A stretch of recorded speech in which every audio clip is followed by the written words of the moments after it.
Yada se yansamu akwa baby Adom TV Badwam dwumade no so sede de wo no kono nyame ya Adom 6 match ene sa breye na nkwan no ehuru den ye di de ohia no wasanka ti wo ba sa wo pentam de ne onya na ayi waduro nketwa ne wo manyina ye wo ne oba na de ahye wo ho oba ne abuboso ma na ne wo so asate wo de na ese animu a ne ekwefu asanka no bra nkwan bia de be ma wo openkuma so aba no anu abia de ba de but wa aboabo ho ne man ketanketi bi ho a ani je ne ayi akakaduro aha na de brebo na twim weba so opede brebo wo mu se otimu se atena asante fon de oboa mbedi amoasu garlic kakra akakaduro kakra na brebo no mama me na yidi atum na de atwi tie no sa na ne live soup enye bete anabe se wo ahine so boni tri nkose ye timu se nanu atos ma se o memre nte so ni ade a mpre hu nyame ya dom a 6 match na ne nyina ye hia wa hatim ne die feel ati ase minim se mutimi di bi ofie ampa ba we ne ya na o se mota hu ye ba ye hu ti edu bibi sei mu a na che se ye nyina ye didi na nya aduane ne die nkwa wo didi na nyu so jeje hu ne ade o asa munim de etimi ye nti nyame ya dom a ye hia sit match ewa haya multimedia kokomlemle Joy FM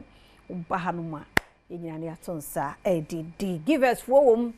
into omo abaye ba bedi nkomo ahwe apomuden mu nsem sebeye benya hoden na ye de Badwam TV fufuo party be me na me nchia we zefia bejoso na bibia aboko de yesu adom fufuo ne mu de na ape media na me pe bode de no body de no ayenya adaje awa amana ye me nse body fufu nso de obewa amana ye me no wabre pa enti mimi fufu die na etutu sisi ebi enemi di bi age afese ne ne o slow ho mental pro esi Kenya sa me onkofo bi o madwuma mu ho agbefu na fusi do di omudi fufu sine ana mimi mo me pa akale ayo wani adane eye ni bia ye banyame Adom 6 match o de bra o baba mba be di fufu bi o be jai sa yearly fufudie no na wadi no okay every day fufu de ye time e wa kurase ne de na fufu ne mfa ni ago be du nkran adaje nti no ama na abonten de no so ya mention na ye guy na ayo sa no ebeye wada o ma ye ntie we yo nti ubenya ahoden no abedi ifuo ni bia e wo se wankasa nso ye onipadua no emu adwuma nti se de me kan se ufuo no minim di onye se minim di na no kwasem ne se ebere a obekodu fie no ene aduane kora obedi no na be kire wa nopa ahoden ade be so de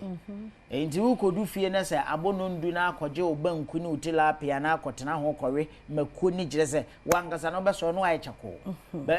banku no kora ampo de entete ewom so hono banche no so e defrane ya na ntete omtie no de enye de ya ebetimi digest be nuane bi ohono mu a ena wo wade asan yesusu se wo ye tea no mu anadwoa aduane mu oha ntie ebetimi aboa ma ho ato obi obekasa ache obi odada esi kire no a ewo milo anase ade kro no a wo de be tea no mu no ebra ede nane no na ka kire wo a wankasa be honwa enya de se wo nom ya ebetimi anane ntem na emom se wodi nuane bi a entete wo mu etimi nane ntem enkonku ni nchanse mu nuane ne de ebra ede enane no enya sem keto onye ne na enya ochina enti na abonso obi on mo ya akoda enso ye bebo yade bi din de afa ne ho a na obehwe nuane a wodi na akofa ede aba ene yasetena mu nsuo no de ekoye nipadua no eno na wose ye mane hia yen o nanso ye de eno no enhye da hia ye papa de na nisa besom bia na otam ede ewure nanum enti mesrawo ene se wutie eye nkomo a ye bo ewo Adom TV so a if you give us adwumaku na ka chi no a na wahunu se nuane a wudie no nso no eno ene boa ema onipadua ne kro ene ne ba no nso etimi eye adwuma obi wonu ma odidi na so okokoda ade ye be chi no na obohun se ase yabo wankasa wo sode anopakora eye wodene mesrew se anuane no ene o system na nyi e bi kra nso abre na wudi no enye bre papa abre na wudi no enye bre papa nti ubon se ahya wo so na ayese obofunu obi aso afu aye kutu wankasa no wonne wo ho eba ne sa na je se ohaw ena aba beto so wo kwa dwuma nkura se wo dwene a ensi so wo ntotu nyina ye basa wo bi kan wa na abu afu enye wo a na wa ma ade wo ya aba beto wo ejina se enuane a wodi ye no eno na aboa ne nuane no nso a ye di a eno koye nipadua no mu a entimi digest ni bremu no wankasa ye se mpanimfo na 6 hours nanso wo wutimi da 2 hours 3 hours no wasode aduane be da adane abusia eti aba ne sa ni nyina be da ne amama na etete ni padua no entu wo ho no ma dumre bia bonsa asa wo fa epesa dwodwo wo fa no aye titiriti bi wo nsa no akekawo bonsa wo fa ba bi timi kekawo anyesa honam nani o wutiti no wu se wo fili ade se ewo nipadua ne mu emo kekawo ama ye ho hwea enyeye me se wo nsa no sei aye titiriti emoja ntimi emfa entinu mu emma ni nyina ye nuane ahodo aye die no de adane amama no eno na asisi ntinu no emuo enti moja no nya kwan enko ho no mo eba ne sa aduru amekamfo ede amawo ene givers cool capsules aduru we no adwuma ebo no nya goro hwebe ma woda ho a waso ne sisie ebinim sisi timi ye on yasa wo ye on hwe a enyeye wontimi kura ntena se no wafaade mpo ewo fom ya adwuma ide dumre bi abetena se saa dumre bi nso abesode anante na ahyenkafo wo mote wo motoso saa wo mo apamade ete wo ntoso saa ebinim so wo mo kodwam a ekoto ntosi ni ade no a wote ne toso saa anya de so wo sodepo mesre waduro we na beboa wo give us cool capsules wonnom no na eboa eyi amaman ne efia hodo a etintim ewo wuntini mu onuane a wadi antimi an digest no a ama obo ofuro no ayekutu wafuri ya edokoso sabese wafu igina so ama enam so ama wo kasapo ana pampan ewo kiri da bia meka se sister bia menim no wone me bonko no se na no obi by office so oba be ye interview na wo kasa ye no pampan firi na num ba me boss ka che ne se wonko no obefre no enso ni CV akita no che se obetimi aye adwuma no se wonum okasa na pampan mo bi ho no mo ntwini katremaso yi na obi nso wo de ye chronic etene so entitia na etete no kire se wo yam na aye fie ntu de bra obanum give us cold capsules adure bewie na wo yam ni behwie kakra na ahohoro yam nyina no eye ahwese sa sent no wo ho a obi otimi ka che o se ni tirimu aye kuro abusue me se obi a wo beka che o se otirimu aye kuro enti ye we bia wo dada enipa no tikwan kra no ade ehyemuo no eye chim echim no nso yenim se de ekum abo asabe mpraduasa se de eni chim no ete eye ntine nketenkete bi na etotoa ya ekọ adwene no emuo na ye adwuma na de adwene no mu ahoden ebe nipadua no mu ema etimi eye adwuma na se wo de ne sa ntini mu esisi na se ebi ho kotechema a de stroke bebrewo ya na se stroke no sha ase a wadwene no o enka ne de bia wo fon ba bi na just adwedwe se de ye wo adwene mu stroke a eno na bo se ekimu a menu anu no nyame amfafi a untimi nsode nantibi kope give us cool capsules na tono abusia babua yi nipadua no mu fi bia firi wode yamawo wunti na mu asisi a wonsa no na ayetititi wo na ayetititi edumre bi kra wo nan na ase enka ho wutu nan si ade so kra wo ntehwe wo mpabua timi yito na anam utitimi pawa utwa akon kra enyeyi mesrew koko ni amaman na eha wo numbi na ensiesiw ebe yi afiri ho ede amawo na wo ye bema nso na pese obo adwuma mpaso obema no se akwa akohyem na be pia ba abontena ye no we mienu nyina ebom we ye give us p capsules na we ye give us cool capsules entafo Food and Drugs Authority agia tumtu to abra wo to a mesra bra to ni mienu sister wo to a to ni mienu koma akuno na wo oba ne de num cool capsules ne bi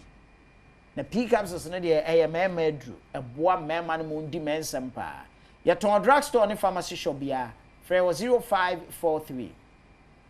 222470 0543 222470 nyame nyansam wo no wobo ade ni nyina awie ye na enti no awo wo nipadua no emu no enum na nsuo ani nuane nyina efa enti semusia ede haw ene de bebre wo obi on ma diabetes atane so ache na ekwan diabetes na nam so eba ne se enuane a wodie no ni mu ahoɔden no a wɔsɛ fanti no mu ekoro no wodie ne enti no mu asisi nti no wobɛhunu se na atete ayese emfifire atete ewo wo ma makwafuo mu da no bon se ahama so na emfifire no atete to ahoɔden no ɛna enne nam enti no akiri saa ɛno na de asikyiri yade ne ba ebi tete wudidi entimi enya indigestiye enti da bia na wo problem kope ye dure bi to wate ebeboa wo ye ton drugstore ne pharmacy shop chemical shop bia obenya give us cold capsules any p capsules no ebi ato anom na ebeboa siesie wo mesanso wo wenso a give us gc mixture edure wei eboa siesie ma oba asem mpreduasa ohun kwan so no ebemena ye ketewa bi te se bicycle kwan no papa ne ba wo be che wo infection tetew enti atena wo so ama ba bia edu aduro no kra no wo ankasa ne sebe mpredua se dumre bia wo yi udwopo no to okra mpo a wo nya hwene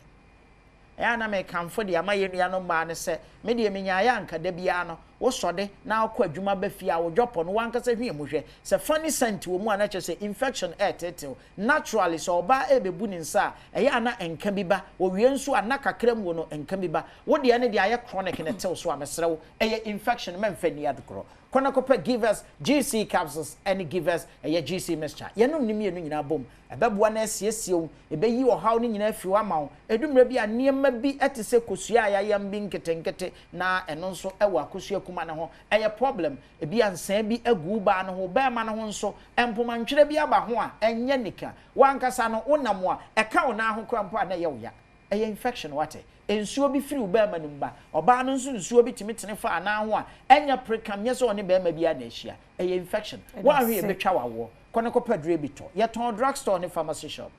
ye fa ne give us GC capsules and I give us GC mixture ye ton ne mienu nyina bom frɛ 0543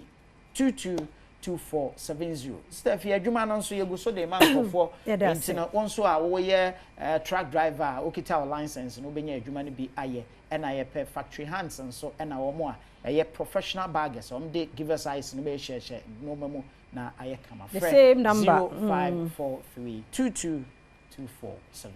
yeah just say papa wa hne give us Herbal Center na what say wo mo nka no ma me nkomra biem ma ba ku bi wo ho ye ba ebeto so